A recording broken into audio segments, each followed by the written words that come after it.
Hello, my name is Audrey Williams of Audrey Williams Flowers to Interiors, and welcome to my YouTube channel and welcome to the Country Living series. A couple of weeks ago I did a video which I'll leave in the description box, the link below, on 10 things I think would be good to consider before moving to the countryside, and I also filmed 10 things that I think you should consider after you move to the countryside. So I'll let you watch that now and then I'll see you afterwards.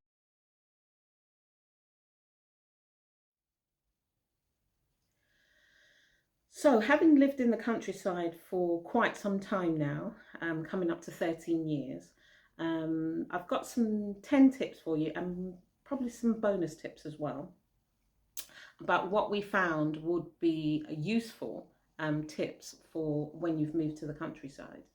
So, one of the tips I have for you, the first tip I have for you, and these are not necessarily in any particular order, is you do need a four-wheel drive. Um, I find that I use the country lanes a lot, and the country lanes are not like being in the city. You're always pulling over onto different parts of the road that are not necessarily even. You've got passing places, and it's just not as easy to drive as it is in the city. So I would definitely recommend a four-wheel drive.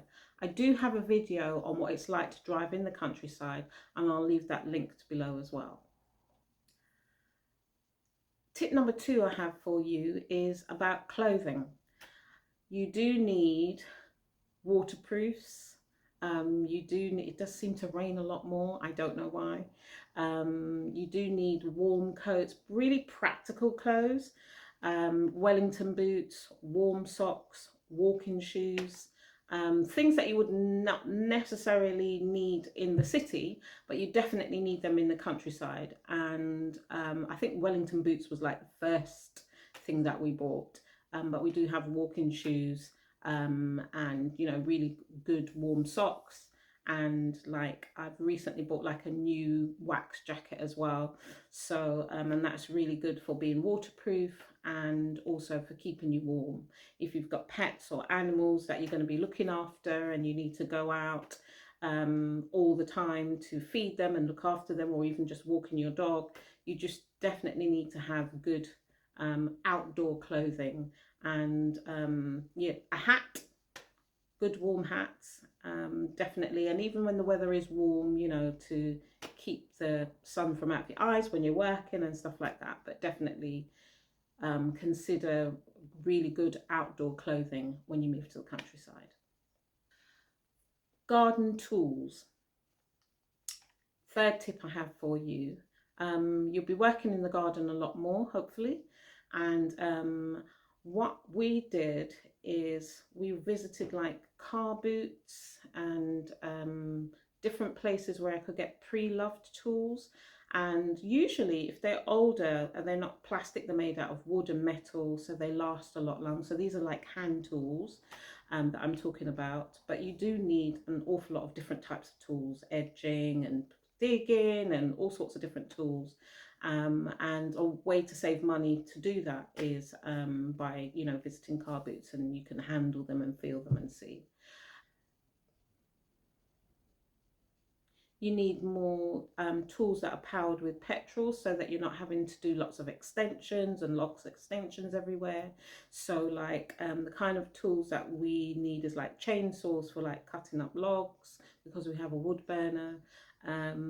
If you're going to be trimming the hedges, they're usually bigger, they're usually further away from the house. So anything that's kind of petrol type fueled tools for the garden, motor tools for the garden, is a lot better than anything plugged in. We did bring a few plugged in things when we came, and the whole extension thing was just, it was just ridiculous. So we ended up changing everything over to petrol when we needed anything that needed to be motored at all.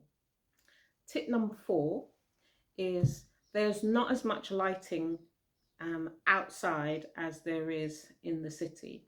And also, we found where we are that you tend to get more trees that fall in, like in the winter time, or if there's any bad storms or anything, and that brings cables down. So you tend to get more power cuts when you live in the countryside. So really good torches, a good few selection of them, and always ready with batteries, because you never know when you're going to need them. And I also have like a box of candles. So if there's a power cut, I'm ready. I know where to put my hand on them. And it's like church candles, really thick candles that I can just place around the place. And sometimes a power cut can be a couple of days. Sometimes it can just be overnight, but they tend to be quite a long period of time. So always thinking of your lighting source that you need. A good few torches, maybe some wind up ones or battery operated ones, and definitely have a good selection of candles on hand. Fifth tip I have for you is think about your occupation. It's an opportunity to perhaps rethink how you're going to your income from living in the countryside. A lot of people are now working from home, so that would kind of suit them, but obviously you have to think about, you know, broadband, etc. as well. It's not always great in rural areas, so that's something that you have to consider. But think about, is there a way that you can make an income from without having to commute into the city all the time? And it's something that I definitely considered and actually changed to doing. And I've got a my career change video, and I'll leave that link below. But that's something that you can definitely think about, a tip that you can think about when you've moved to the countryside. A really practical tip I have for you is um, the flooring. If it's always muddy and wet, and even in dry days, somehow the dirt travels into the house. So the parts of the house where people come in, consider, you know, hardwood floorings, tiles, stuff like that. When we first bought our property, they had carpet everywhere, and it was beige carpet everywhere, and it was a nightmare to keep clean. So we changed over to hardwood floors everywhere, because it's just more practical, and particularly the entrances going in and out of the house. That's something that you really consider, that, you know, it's always just bringing in a lot of dirt. We take off our shoes when we come inside, but just that initial bit where you come in, out the cold or the rain, you come in, you take your shoes off, that area kind of, I definitely recommend some sort of hard surface that you can clean. One of the things also that will be implementing this year is an outdoor stove. We want to do like an outdoor kitchen, and the reason being is we are all powered by electricity here. We don't have any gas, and we have oil for the central heating, which is delivered, and we have a wood burner. But all the appliances, everything else is electricity and powered by electricity. And if you don't have gas, then basically if there's an outage anywhere, I can't cook. So one of my solutions is to have like an outdoor stove, because we always have like wood for the wood burner, and maybe store some other types of fuel. And basically, if I can put on a pot of soup, boil some water, something like that. So definitely consider about having somewhere that you can cook outside. One thing that you tend to realise when you live in the countryside is that it's cooler. It's about 2 degrees cooler in the rural areas than it is in the cities. So be mindful that it's always that little bit cooler when you are here. So although I talked about, you know, clothing and everything, it's just something to be aware of. So your house needs to be relatively well insulated, and think about those kind of things, that when you move to the countryside, how can we keep our house as warm as possible, and how we can keep as warm as possible. But it's a couple of degrees cooler, and our house is, you know, surrounded by fields, and when that breeze comes off the field, which is virtually every day, um, you do actually feel it's just that bit chillier when you're here. The last tip I have for you is support local. When you come to the countryside, it's good to get to know people. So what I do is I try and buy locally all the time. They get to know me. We develop a rapport. In the countryside, there tends to be a lot of businesses. They're self-employed. Local shops, local farm shops, just, you know, local garden centres, local corner shop, local post office. So support local. It's a good ethos to have, and you know, it's good to get on with people in the neighbourhood, and yeah, so support local. So I have some bonus tips for you.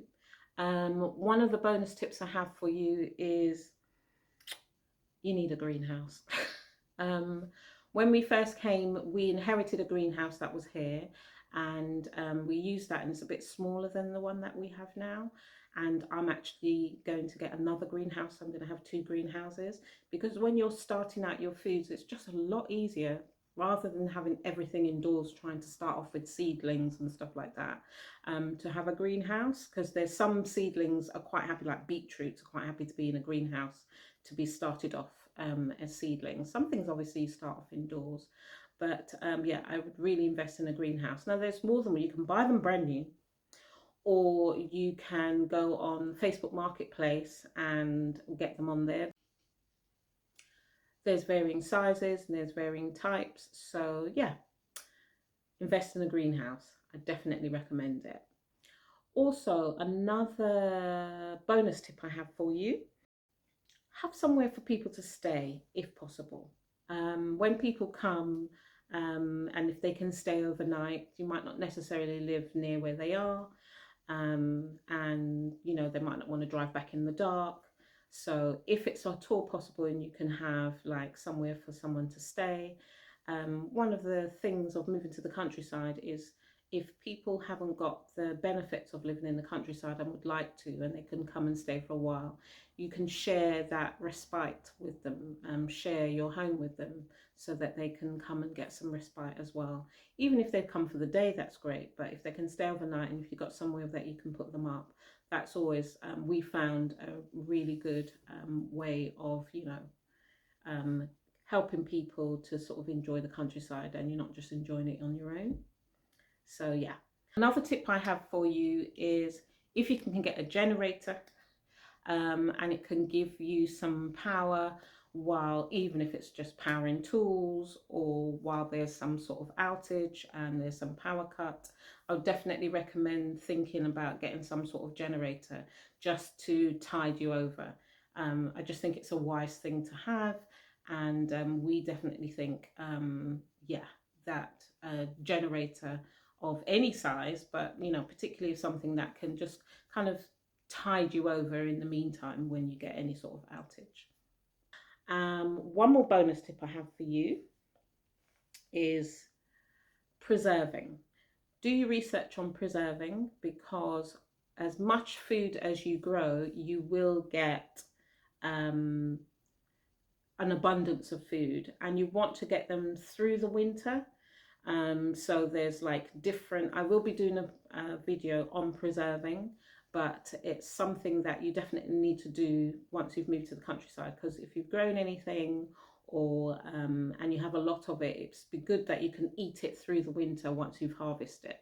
And I'll show you in that video how I harvest and preserve things, but that's something that you definitely need to do once you've moved to the countryside.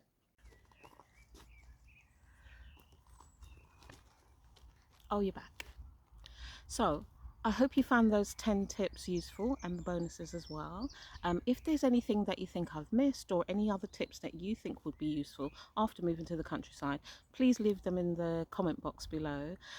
Please subscribe to my channel. It's free to subscribe, and click the notification bell because that will let you know when I load up the next video.